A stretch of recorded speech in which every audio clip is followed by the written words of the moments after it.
নমস্কার, সারিয়াল শকুন্তলা চলে এসেছে। আমি জানি গতকাল বুধবার দিন আমার গল্প আপলোড করার কথা ছিল, কিন্তু সেটা হয়ে ওঠেনি কিছু যান্ত্রিক গোলযোগের জন্য। শুরু করছি গল্প। বইপাঠ পর্ব 3, না পর্ব 4 শুরু হচ্ছে। আজকের গল্পের নাম নরেন্দ্রনাথ মিত্রের গল্পমালা বইটি, এবং এটি আনন্দ পাবলিশার্সের। তো বেশি কথা না বলে লেখককে নিয়ে কিছু কথা বলে নিই। গল্পকার সন্তোষ কুমার ঘোষ অকপটে লিখেছেন, গল্পকে গল্প করে বলা, সেই সঙ্গে শিল্পের স্বল্পতম গুণটিকে ঘাসের শীষে শিশির বিন্দুর মতো ধরে রাখা। নরেন্দ্রনাথের জাদু শক্তি বলুন, জোর বলুন, সব এইখানে। আর অনায়াস তার এই সিদ্ধি। সেখানে তিনি মপাসা, ও হেনরি, শেখব কি রবীন্দ্রনাথের ঘনিষ্ঠ হয়ে আসেন। শুরু করছি আজকের গল্প পাঠ। নাম লিখেছেন নরেন্দ্রনাথ মিত্র। স্ত্রী আর 2 বোনের জ্বালায় শেষ পর্যন্ত অস্থির হয়ে উঠলাম। উঠতে বসতে তাগিদ। কই, ঝির কি করলে? বলে বলে যে আমরা হয়রান হয়ে গেলাম। খুঁজে খুঁজে আমিও কি কম হয়রান হয়েছি? কিন্তু কলকাতায় 4 টাকার জায়গায় 8-10 টাকা মাসিক মাইনের যদি বা ঠিকেছি বার কয়েক ঠিক করা গেছে, গায়ে এসে দেখতে পেলাম টাকা বিলিয়ে আর যাই মিলুক না কেন, ঝি মিলবে না। আশেপাশে যে কয়েক ঘর কামার নমশূদ্র প্রতিবেশী আছে, আগে তাদের বিধবা বোন আর মেয়েদের ভিতর থেকেই এসব প্রয়োজন মিটত। কিন্তু এখন দিনকাল বদলেছে। পুরুষদের মজুরির রেট হয়েছে এখন 2-3 টাকা।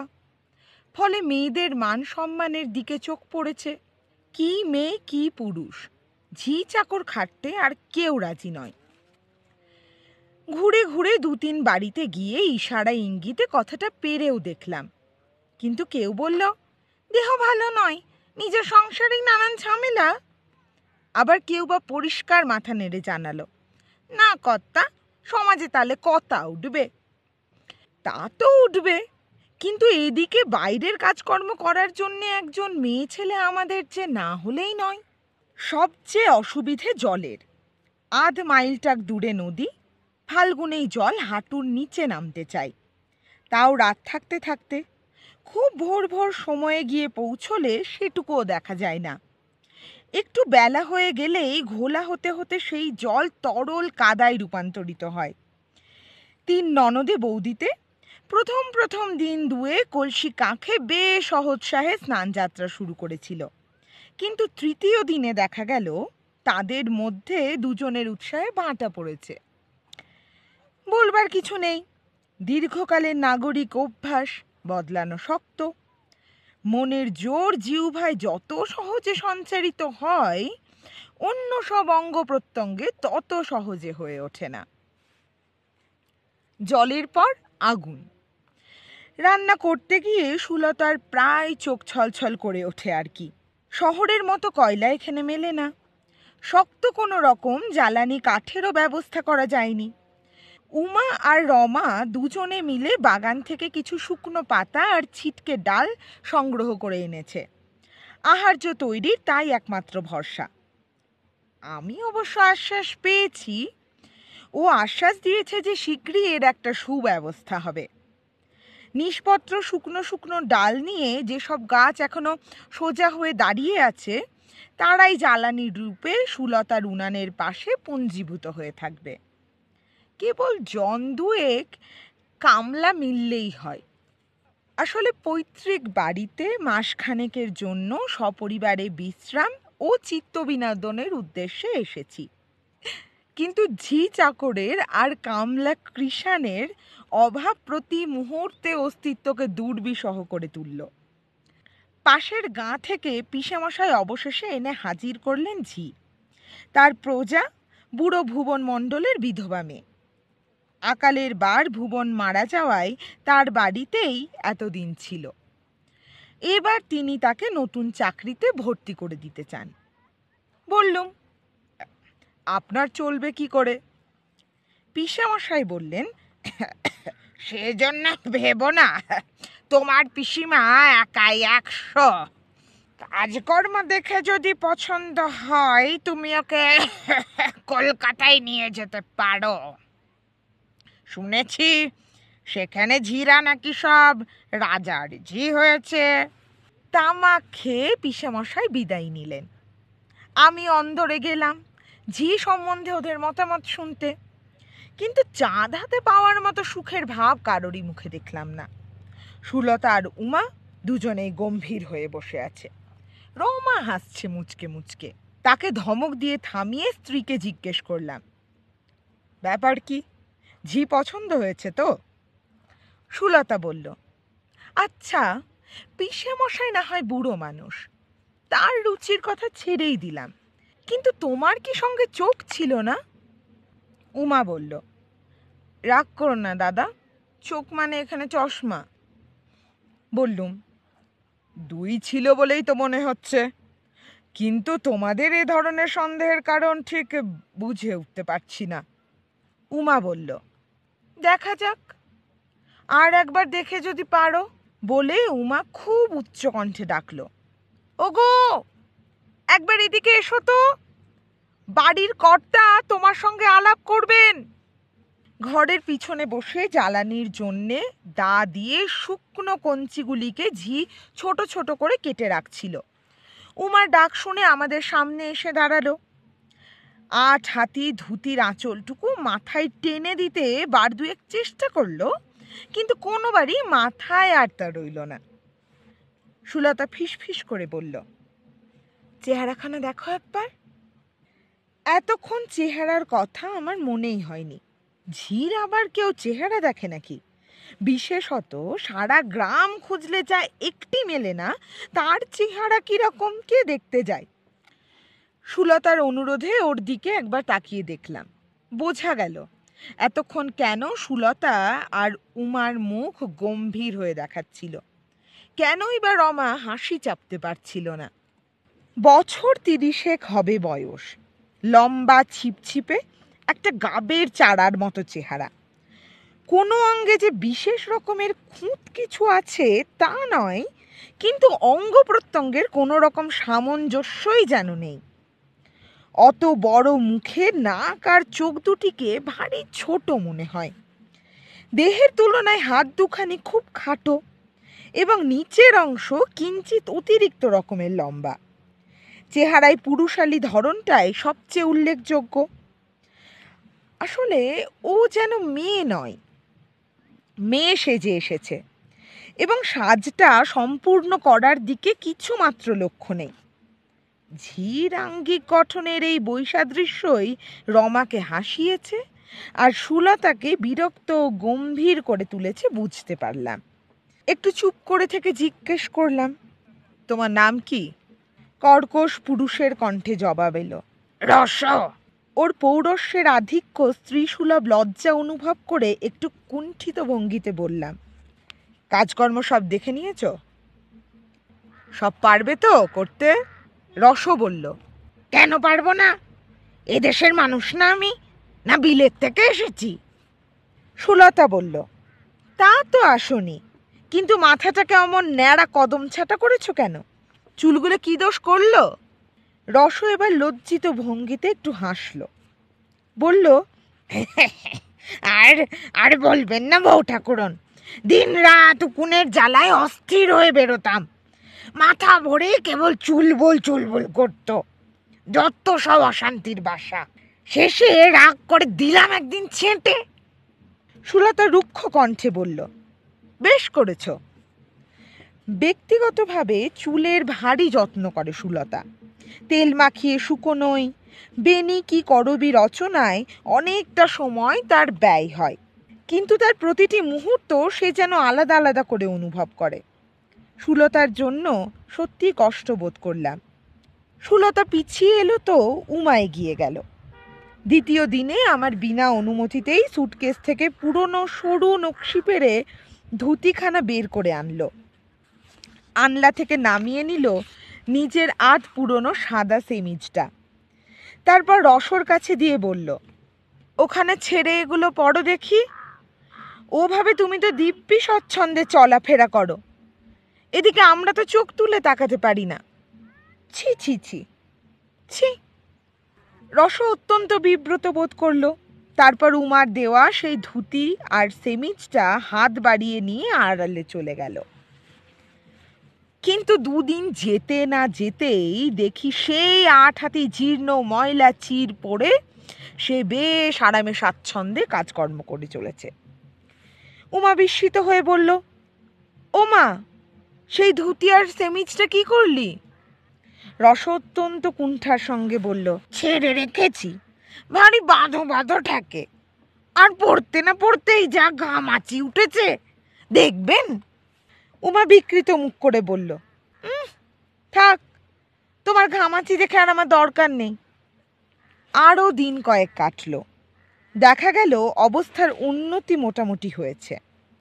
রসর কদম ছাটা মাথা, আঙ্গিক শ্রীহীন বৈসাদৃশ্য এবং পরিধের হ্রস্বতা নিয়ে কেউ আর মাথা ঘামায় না। কাজকর্মে সবাইকে সে তুষ্ট করেছে। রান্না আর খাওয়া ছাড়া প্রায় কোনো কাজেই সুলতাদের হাত দিয়ে হয় না। কলসিতে কলসিতে নদী থেকে জল নিয়ে আসে রস, এত জল যে তাতে সুলতাদের স্নান পর্যন্ত শেষ হয়ে যায়। জ্বালানি কাঠের কোনো অভাব নেই আজকাল। শুকনো পাতা আর কঞ্চির খণ্ড নয়, অবসর মতো বিকেলে বিকেলে ছোট কুড়ুলখানা নিয়ে আম আর গাব গাছের শুকনো গুঁড়িগুলি রস চ্যালা করে দেয়। তার সে রূপ নাকি চোখ পেতে দেখা যায় না। মাথায় কোনো কালেই রসর কাপড় থাকে না, বুকের আঁচল কোমরে জড়িয়ে নেয়। তারপর লোহার মতো শক্ত আমের গুড়ির ওপর মুহুর্মুহু তার কুড়ুল পড়তে থাকে। দর দর করে ঘাম ঝরে পড়ে পিঠ বেয়ে। সুলতা মাঝে মাঝে মিনতি করে বলে, থাক না রস, এসব পুরুষদের কাজ, তোমাকে করতে হবে না। কুড়ুল থামিয়ে রস তার বিপুল মুখখানা বিকৃত করে জবাব দেয়, আহা, কি সোহাগের কথাখানা গো! আমাকে করতে হবে না তো করবে কে শুনি? চাকর বাকর, কমলা কৃষাণ আছে তো ২-৪ গন্ডা, না দাদাবাবু নিজে এসে করতে পারবে? কোপ দেয়া দূরে থাক, কুড়োলখানা যদি ভালো করে ধরতে জানতো তবু না হয় বুঝতাম। গুণের ওই তো একখানা স্বামী, এরপর আবার পুরুষের কাজ আর মেয়ে মানুষের কাজ বলে বকাবকি করছো বউ ঠাকুরন। নায়ক নায়িকার সংলাপ রচনা করতে করতে হঠাৎ কথাগুলি আমার কানে যায়। কিছুক্ষণের জন্য কলমটা স্তব্ধ হয়ে থাকে, কিন্তু রসর কুড়ুলের খটখট শব্দ চলতে থাকে অবিরাম। খানিক বাদে রস আবার এসে আপোষ করে সুলতার সঙ্গে। স্বামীর নিন্দা করলাম বলে রাগ করছো নাকি বউ ঠাকুরন? সুলতা হাসি গোপন করে, করছি তো, নিন্দে শুনলে রাগ হয় না? তোর হতো না? জানলা দিয়ে চোখে পড়ল রস তার বুড়ো আঙুল বাড়িয়ে ধরেছে। এইটে হতো, এইটে। উমা হঠাৎ ধমকে সুরে বলে, ছি, ওসব কি রস? রস পুরনো প্রসঙ্গে ফিরে যায়। কাজের কথা বলছিলে বউ ঠাকুরন, কাজের কি আবার মেয়ে পুরুষ আছে? যে জানে তার সেই কাজ, তাই তাকে মানায়। রমা হেসে ওঠে, বাবা, আমাদের রসরাজ্যে আবার বক্তৃতা দিতেও জানে দেখছি বৌদি। রসর পৌরুষকে স্বীকার করে নিয়ে ওরা তার নাম রেখেছে রসরাজ। চাল চলনে, রুচিতে, প্রসাধনে নিজেদের সঙ্গে রসর মিল নেই। এই নিয়ে মনে আর কোনো ক্ষোভ নেই সুলতার, চোখ আর পীড়িত হয়ে ওঠে না। ওর বেশে বাসে আচারে ব্যবহারে লজ্জা পাওয়ার কি আছে? ও যে কেবল আমাদের নিজেদের শ্রেণীর মেয়ে নয় তাই নয়, ওর মধ্যে কোনো শ্রেণীর কোনো নারীত্বই নেই। আর একটি ঘটনায় এ কথার ভালো রকম প্রমাণ হয়ে গেল। আমাদের বাড়ির পাশের বাড়িতেই থাকেন কুঞ্জ কবিরাজ। ছেলেপুলে নেই, বছর কয়েক আগে স্ত্রী মারা গেছে। আর একবার বিয়ের চেষ্টা করেছিলেন, কিন্তু মাথার চুল সব পেকে যাওয়ায় কোনো মেয়ের বাপ রাজি হয়নি। পাড়ার ছেলেরাও শাসিয়েছে। অগত্যা বড়ি আর দাবার বরে নিয়েই কবিরাজের দিন কাটে। আমি বাড়ি এসেছি শুনে দাবার পুঁটুলি হাতে রোজ আমাদের বাড়ি তিনি আসা শুরু করলেন। বললাম, কিন্তু দাবা খেলা তো আমি জানি নে কবিরাজ মশাই। কবিরেজ মশাই নাছোড় বান্ধা বললেন, জানো না তো জানতে কতক্ষণ। প্রথম দিন কয়েক খুব বিরক্ত বোধ করলাম, কিন্তু ক্রমশ একটু একটু করে রস পেতে লাগলাম। নেশা জমে উঠল। তবু কবিরেজের মতো জিততে পারি না, চাল দিতে পারি না তাড়াতাড়ি। ভাবতে হয়, অনেক সময় লাগে। কবিরেজ কিছুক্ষণ চুপ করে থাকেন, তারপর অধীরভাবে বলেন, না হে, তুমি যে রাতভর করে দিতে চলেছ দেখছি। বসে বসে কি করি বলো তো? একটু, অন্তত একটু ধোঁয়া টোয়ার ব্যবস্থা করলেও না হয় বুঝতুম। লজ্জিত হয়ে পরদিন থেকে কবিরেজ মশাইয়ের জন্য তামাকের ব্যবস্থা করে দিতাম। হুঁকো কলকে এলো, মাটির ভাঁড়ে রইল মাখা তামাকের গুলি। আগুন মালসায় দগদগ করতে লাগলো চেলা কাঠের আগুন। নবাবী শিষ্টাচারে আরো এক ধাপ অগ্রসর হলাম। রসকে ডেকে বললাম, রাত্রে তো কোনো কাজ নেই, এখানে কাছাকাছি থাকবি। কবিরেজ মশাই যখন তামাক চাইবেন সেজে দিবি তামাক। রস হাত মুখ নেড়ে বলল, আহা, কি সোহাগের কথা গো! ওরা রাত ভরে দাবা খেলবেন আর আমি বসে বসে কেবল তামাক ভরে দেব। আমার বুঝি আর মানুষের গতর নয়? ক্রুদ্ধ দৃষ্টিতে তার দিকে তাকাতেই রস অত্যন্ত অপ্রতিভ এবং সংকুচিত হয়ে বলল, বকো না দাদা বাবু, মুখে বললাম বলে তোমার কথা কি সত্যি অমান্য করতে পারি? তুমি হচ্ছে মনিব। সুবন্দোবস্তর ফলে কবিরেজ মশায়ের তামাকের তৃষ্ণা ক্রমশই বেড়ে যেতে লাগলো। এক ছিলিম শেষ না হতে হতে আর এক ছিলিম রসকে সাজতে বলেন। 2 দিন যেতে না যেতেই বড় বড় এক একটা গুলি কাবার হয়ে যায়। কিন্তু এই নিয়ে বলি বলি করেও কবিরেজ মশাইকে কিছু বলতে ভারী সংকোচ বোধ হয়। ভাবি, আর কটা দিনই বা। কিন্তু এত তাড়াতাড়ি ও আকস্মিকভাবে যে দাবা আর তামাকের ওপর জবনিকা পড়বে ভাবতেই পারিনি। সুলতার এই নিয়ে অনেকবার অনেক রকম মন্তব্য করেছে, কানে তুলিনি। কিন্তু সেই রাত্রে ব্যাপারটা ঘটল একেবারে ভিন্ন রকম। একটু বেশি রাত হয়ে যাওয়ায় ওরা বারবার আপত্তি করতে থাকায় খেলা অসমাপ্ত রেখেই কবিরেজ মশাইকে বিদেয় দিলাম। কবিরেজ মশাই নিতান্ত অনিচ্ছায় পুঁটুলি বেঁধে উঠে পড়লেন। বললেন, বড় বেরসিক লোক হে, একেবারে স্ত্রীর আঁচল ধরা হয়ে পড়েছ। হেসে বললাম, সেটা তো রসিকেরই লক্ষণ। সে আঁচল যে রসে একেবারে ভিজে জবজবে হয়ে থাকে তা কি এর মধ্যেই ভুলে গেলেন কবিরেজ মশাই? রস একটু দূরে দাঁড়িয়ে থেকে আমাদের কথাগুলো শুনছিল, লক্ষ্য করিনি। তার হাসির শব্দে চমকে উঠলাম। চমকালেন কবিরাজও। এক মুহূর্ত তার দিকে তাকিয়ে থেকে বললেন, রসা, এদিকে এসো, আলোটা একটু ধরো তো, ভারী অন্ধকার রাস্তা। বললাম, আমি দিচ্ছি এগিয়ে। রস তাড়াতাড়ি হ্যারিকেনটা তুলে নিয়ে বলল, না দাদাবাবু, আপনি থাকুন, পথঘাট ভালো নয়, আমি যাচ্ছি। ঘরে গিয়ে সুলতার অভিযোগের জবাব দিতে চেষ্টা করছি। হঠাৎ বাগানের ভিতর থেকে কবিরাজ মশাইয়ের তীব্র আর্তনাদ শুনে চমকে উঠলাম। ব্যাপার কি? সাপটা পড়লো নাকি রাস্তায়? তাড়াতাড়ি এগিয়ে গেলাম। পিছন থেকে রমা উমা ভীত কণ্ঠে বলল, একটা আলো নিয়ে যাও দাদা, অমন অন্ধকারে যেও না। খানিকটা যেতে না যেতেই বিস্মিত হয়ে দেখলাম কবিরেজ মশাইয়ের একখানা হাতের কবজি শক্ত করে ধরে রস তাকে হিড়হিড় করে আমাদের বাড়ির দিকে টেনে আনছে। বললাম, ব্যাপার কি রস? রস একটা অশ্রাব্য গালি দিয়ে উঠল।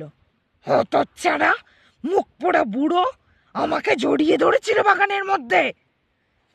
কিছুক্ষণ কোনো কথা বলতে পারলাম না। তারপর বললাম, ছেড়ে দাও ওকে। এসব কি কাণ্ড কবিরেজ মশাই? কবিরেজ মশাইয়ের চেহারাটা অত্যন্ত করুণ দেখালো। গরম চিমনির ছাপ লেগে গালের খানিকটা পুড়ে গেছে। হাত ছেড়ে দিতে মনে হলো কবজিটা তার মচকে গেছে। বিস্মিত হয়ে ভাবলাম, রস সম্বন্ধে এমন ভুল, এমন মোহ তার হলো কি করে? রসর অন্তরে বাহিরে সত্যি কি নারীত্ব বলে কিছু আছে? মহকুমা শহর থেকে ঠিকাদার এসেছে বসন্তের টিকা দেওয়ার জন্যে। রোগটা প্রত্যেকবারই এই সময়টায় এই অঞ্চলে বেশ একটু ছড়িয়ে পড়ে। আগে থেকে সাবধান হওয়া ভালো। অন্য সব বাড়ি সেরে প্রায় দুপুরের সময় ঠিকাদার আমাদের বাড়িতে এলেন। মেয়েরা প্রথমটায় কিছুতেই টিকা নেবে না। ঠিকাদার বারবার অনুরোধ করে বলতে লাগলো, সব তো আমার মা লক্ষ্মী, আমার কাছে আবার লজ্জা কি আপনাদের? সুলতাদের বললাম, দোষ কি, নাও না টিকা। বারান্দায় চেয়ার পেতে ঠিকাদারকে বসতে দেওয়া হলো। পাড়ার কৌতূহলী ছেলেমেয়েরা ঠিকাদারের পেছনে পেছনে এসেছিল। ধমক খেয়ে তারা আর এগুলো না। শত হলেও বাইরের একজন লোকের সামনে বেরুতে হবে। আবাল্যের অভ্যাস মতো তিনজনেই শাড়িটা বদলে নিল। আয়নার সামনে এসে দেখে নিল মুখখানা। তারপর টিকা নেওয়ার জন্য বারান্দায় এসে দাঁড়ালো। রসও এসেছে। দাঁড়িয়ে দাঁড়িয়ে কৌতূহলী চোখে দেখছে সব চেয়ে চেয়ে। টিকা দেওয়ার সঙ্গে সঙ্গে ঠিকাদারের সঙ্গের লোকটি একটি খাতায় নাম লিখে নিচ্ছে। রমার টিকা দেওয়া হয়ে গেলে লোকটি বলল, ওর নামটা?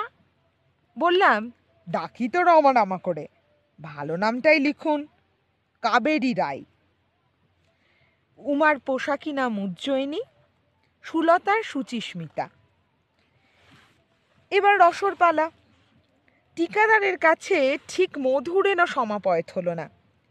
রসর শক্ত শাবলের মতো হাতখানায় নিতান্ত নিষ্প্রহভাবে সরু ছুরি দিয়ে গোটা তিনেক আঁচড় কেটে ঠিকাদার পরম অবহেলায় জিজ্ঞেস করলেন, তোমার নামটা কি? কি নাম? বললাম, রস। রস একবার আমার দিকে তাকালো, চোখ বুলিয়ে নিল সুলতাদের দিকে, তারপর ঠিকাদারের দিকে চেয়ে মোলায়েম গলায় বলল, না ঠিকাদার মশাই, আমার নাম রসমঞ্জুরি। অবাক হয়ে রসর দিকে তাকালাম। তার বেশ বাসের সংস্কারের দিকে আজ আর কেউ লক্ষ্য করেনি। এতদিনে লক্ষ্য না করাটাই সকলের অভ্যেস হয়ে গেছে। রসর পরনে সেই আঠাতি ময়লা ধুতি, কয়েক জায়গায় ছেঁড়া। ঠিকাদাররা চলে গেলে বললাম, আমরা তো জানতাম না। এ নাম তুই কোথায় পেলি রে রস? রস ভারী লজ্জা পেয়ে মুখ নিচু করল। তারপর মৃদু স্বরে বলল, পাবো আবার কোথায়? পোড়ার মুখ কবিরেজ সেদিন ওই নামেই তো ডেকেছিল। নমস্কার, আমার গল্পটি ফুরলো, নোটে গাছটি মুড়লো। রস থেকে রসরাজ থেকে রসমঞ্জুরি হওয়ার গল্প কেমন লাগলো জানাবেন, এবং রসমঞ্জুরি হওয়ার কারণ কি এই নিয়ে যদি কোনো কিছু মনে হয় তাহলে সেটা আমাকে জানাতে পারেন, আমার ভালো লাগবে। পরের গল্প কিন্তু খুবই একটা ইন্টারেস্টিং গল্প। আমি চেষ্টা করছি জঙ্গলের মধ্যে একটা জাগ্রত দেবতার সামনে গিয়ে জাগ্রত দেবতা পাঠ করতে। কার লেখা বলুন তো জাগ্রত দেবতা? ভালো থাকবেন, পরিবেশকে সুস্থ রাখবেন। দেখা হচ্ছে পর্ব 5-এ। নমস্কার।